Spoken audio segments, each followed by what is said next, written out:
Har'as immoo qophii keenya paartii sagalaffaasaa isinii qabadheetiin dhufe. Namoonni tokko tokko koomentii jalatti sagantaan kennaa hin jiru, maaliif maatii keessanii waan kennine maal kan jedhu fi walumaa galasaatti jalqabaa gedhumaatti kennaan akkam akka ta'e isiniif ibsuuf hin deemaa. Nagaan isiniif haa ta'u, akkam jirtu nuti jirra galata waaqaa baga nagaa isaatanii jecha viidiyoo keenya laayikii gochuu akkasuma sheerii warri haaraa taatan sabskiraayib gochuutiin aga xumuraatti nu waliin turaa jechaati. Gara viidiyootti deebi'een guutummaa viidiyoo kana keessa wanta jirurraa ibsa isinii kenna, waliin tura.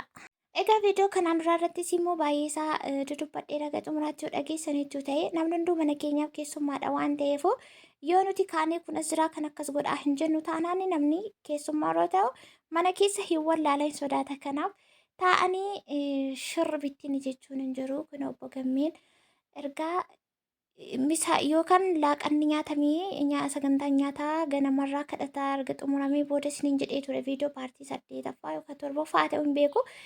Achirraan erga xumuramee booda bakka kanatti sagantaa kennaatu itti fufuufi jechuudha.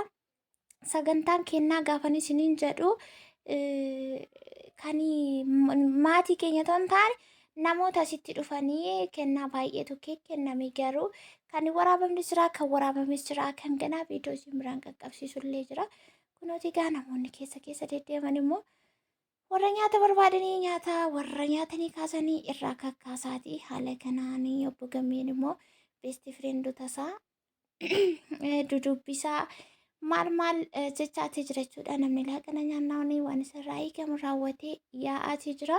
Garuu immoo sa'aatii jedhame irratti hin argamu. Waamichi keenya sa'aatii 6 walakkaa irratti ture, garuu amma halkanitti namni kan yaa'e jechuudha. Sa'aatii laaqana sanaa yookaan sa'aatii nuti irratti affeerre irratti kan argame namoota muraasadha. Hundumtuu akkuma isaan mijateetti yaa'e hagaarraatti keessummaan jira. Yoo isin hin jedhin ana wantaani akkasittiin eegaanis immoo ka'uu dhiisuu jechaatiin jira. As garas immoo yeroo ta'anii namatti tola. Gara manaatti ol deebi'ee maal jechuun koos immoo dirqamaa jechuudha. Warri kennaan hin jiru moo kan maatii jettanis aga xumuraatti viidiyoo kana wajjin turtii keessan godhaa. Kennaan hin jira, maaliif hin jirre hin jira jechuudha. Kennaani namni kaan hin baha, kaan hin dhufa, waluma keessadha kan daddabalamaa jiru. Biiroo isaa yookaan immoo warri bakka hojii isaasii gurmaa'anii giruuppiidhaanidha kennaan isaanii. Akkasuma namoonni safara keessaa yookaan immoo warri ollaas immoo akkaatamaa walitti dhufeenyaa fi walitti dhiyeenya isaaniitiidha kan isaan kennaa kennanii. Amma nuti yaadni keenya baay'ee tokko biizii ta'ee jira. Sababni isaa maatiin keenya illee nu jalaa sosocho'aa jiru qalbiidhaanii. Maaliif yoo jettan kun viidiyoon kun kan sanbataa yeroo ta'u gaafa dafinuu ganama hundi isaanii ba'anii galuu qabu. Kan daa'ima dhiisee dhufe, kan ijoollee mana barumsaa dhiisee dhufe, hundumtuu qeeqeessaa dhiisee dhufe waan ta'eef kaanii waan jiru xumurree galgala xumurree maatii dafinuu ganama gaggeessuudhaaf qalbiin keenya socho'aa jira. Kunooti warri kennanii warri kun warra biiroo sa'aatii jechuudha. Warra Gammeen hojjetuuti. Akkuma akka walitti dhufanii fi akkuma sa'aatii dhufan irratti akkasitti gurmaa'aniitu jechuudha kan isaan kennaa turanii. Amma warri dhadhaabatan kun arfan bakka tokkotti biddilibsii fi hamsoolaadha kan isaan nu fidanii. Isas immoo kennaa nu kennamee boodarradha kana nufi kollee hiikee ilaaluu isinittillee agarsiisu. Akkasittiin afur ta'anii bakka tokkotti hamsoolaa fi biddilibsii dabilfeesii fi hamsoolaa tiraasisa wajjinnatti fakkaata kan keessa jiru. Akkasittiin nuuf kennanii sokkanii nus immoo warra nu bira dhaabbatee waaqaa gadiitti warra nuuf kenne warra nuuf hin kennes nuti kennaa osoo hin taane xiyyeeffannoon keenya dhimma biraa kaayyoo biraa of keessaa qabedee isinitti meetiin ture. Waaqayyo isaanaa kabaju. Itti aansee egaa viidiyoo shoortiin godhee kun galgala sammata galgaladha. Maatiin qalbiidhaan hin jiru. Shaanxaa sirreeffannaa maal sirreeffannaatti jiru nutis keessummaa gaggeessuu fi as kanatti egaa kennaa nuti kenninu haadholii keenya lamaaniif jechuudha. Karaa isaas karaa koosii abbaan hin jiru. Silaas abbaan foonii yookaan abbaan lafarraa namatti nafu. Innaa lamaan keenya iyyuu hin qabnu haadholii keenyadha. Isaaniif immoo waan barbaachisu uffata haadholiif ta'edhamu shaashii, gaabii, qamisii maal kan jedhu hundumaa binnee akkasittiin isaaniif kennaa jirraa jechuudha. Baay'ee tokko jaarjarree ragas kanatti xiqqooma ishee arafani jenneetu ganama ka'u waan ta'eef tikkeettiin citee jira. Konkolaataan ganama dhufa. akkasitti jala keenyee dudubbisneetu sokkine jechuudha. Amma immoo isaan gararraatti darbuudhaaf nuti isaanirraa kennaa hin barbaannu, garuu isaan waan nu laatan qabu jechuudha. Karaa gammeesii karaa koos wanti isaan nuuf kennan jira jechuudha. Inni kun immoo isaan kun immoo miizee turani. Warri kun lamaan miizeedha. Miizoliin kan biraanis immoo jiru sa'aatiin deemeera.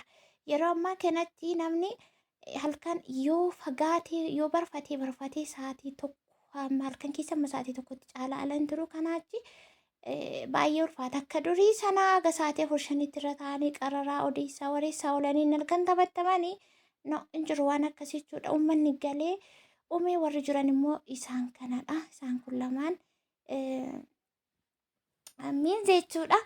Amma immoo haadha warra gararraatti darbinee isaan jalas immoo akkasittiin waluma qixadha silaa uffanni waliin caalu waluma fakkaachuu qaba.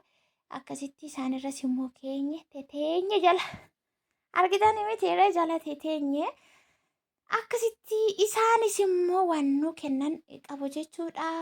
Maatiin keenya, obboloonni keenya, firoonni keenya, hiriyoonni keenya hunda isaanii baay'ee isaan jaallannaa, baay'ee isaan kabanya akka nu kabajan waaqni isaan haa kabaju. Haadholii keenyas immoo umurii nuuf haa dheeressu, nus immoo warra kana caalaatti waaqa gaditti isaan yaadatu, isaan kabajuu fi isaan gammachiisu nu haa taasisu jechuuti barbaanna. Yaa'u seerri kun gara mana isaanii yeroo deemnedha natti fakkaata kan ta'uu qabu. Obbolaafillee kennaa kennuuni, obbolaanis immoo waan namaa kennuu qaban yeroo millaashitee waan namaa kennan qabu maal kan jedhu waan baay'eetu jira. Nuti immoo sababa nuti achi hin deemneef isin himeen ture isaan immoo as dhufanii dura immoo maatiin keenya qirreetaa hin qabanii waan nutti aaran nutti gaddan hin qabanii yeroo jaarsummaa ergee hunda isaanii bakka nama seera keessa jiru hafuu kan hin qabne tokkotu nambisiinii bakka abbaallee obboleessa bakka buuseetu jechuudha. Kan daara ba'anii maatiin keenya jaarsummaa irrattis qirreetii hin qabanii keessi isaanii nagaa gammachuu qaba. Asittis immoo ta'uu qaba kan jedhamu isaanii fi wanti nuti kenninee isa kanaa isaanis immoo kennaa nuu kennanii jiru. Kennaa keessaa lafa ta'uu danda'a, horii ta'uu danda'a, maal ta'uu danda'a, waa meeqatu jira jechuudha. Kan kennamu fudhannee baay'eetti gammannee jaallannee haala kanaamni sagantaa keenya haga maatiin nu cinaa jiranitti xumuruudhaaf deemnaa. Akkuma isiniin jedhe kuni sanbata galgaladha. Yaa'u yeroo keessummaan namarraa galuuf ka'u akkamittiin akka nama cinqu qodaa namaa sassaabuun achi waan qaqqabatanii dhufan qabu. Waan meeqa tura walitti qabanii halkanidha ammoo barfatee miti konkolaataan ganama dhufaa tikkeettiin citee jira waan ta'eef achi jira jechuudha. Qalbiin keenya keessummaa keenya kabajaan dhufanii kabajaan gaggeessuu qabnaadha. Isa booda kun ogaa miizee yookaan obboleessi shittoon seeruma isaateedhaan shittoo akkasittiin dibaa jiru. Garuu seerri akkaataa naannootti garaagara ta'uu danda'a. Nuti xiyyeeffannoo fi qalbeeffannoon keenya akkuma viidiyoo jalqaba irratti dubbachaa ture waan ta'eefu akkasumaraa miizee wajjin teenyee gamanaan dubarii garasiin dhiiraa gamanii minaamni ofii keenya miti nuti jechuudha kan nuti barbaannu. Anas immoo haadha qofatu guddise. Haati gatiin haadhaa baay'eedha. Tilmaamamoo isallee akkasii. Kanaaf ilma baluun talaa baluu namni akka nuun jedhuun barbaannu. Isa kanadha xiyyeeffannoon keenya inni guddaa waan ta'eef akka dandeenye yaallee waaqayyo immoo isa nuti yaadne nulitti nu milkeessee warra gammachuu nu taasise. Maatiin keenya illee nagaadhaan dhufanii nagaadhaan gaggeessuuf jirra viidiyoo kanarratti. Isaan har'a guyyaa har'aa kanarratti gaafa nuti gaggeessinirraa kaasanii karaarra tonnaafatiin zalaaqii argatanii nagaan mana isaaniitti galanii har'a deebisanii waan nutti haasaan baay'ee jechuudha. Annaa sagantaa kennaa wal qabatee viidiyoon har'aa akkuma asirratti argitanii fi isinitti hime kanadha. Kanaafis immoo viidiyoo biraatiin isinii deebisachuudha. Baay'een keessanii warra jaallattanii viidiyoo keenya laayikii gochaa yaadni keessan koomentiin keessan gammachuu keenya isin waliin hirmaattan baay'ee tokko namatti tola. Viidiyoon har'aa qabadhee dhufee kana fakkaata. Viidiyoo biraatiin akka walitti deebinutti lafa jirtanitti fayyaa nagaa ta'a. Warri haaraa taatan sabiskiraabii gochuu akka hin dagannee nootifikeeshinii isin qaqqaba. Akkasumas immoo warri daawwattanii laayikii gochuun gara namoota birootti sheerii godhaa isinin jaa baay'ee.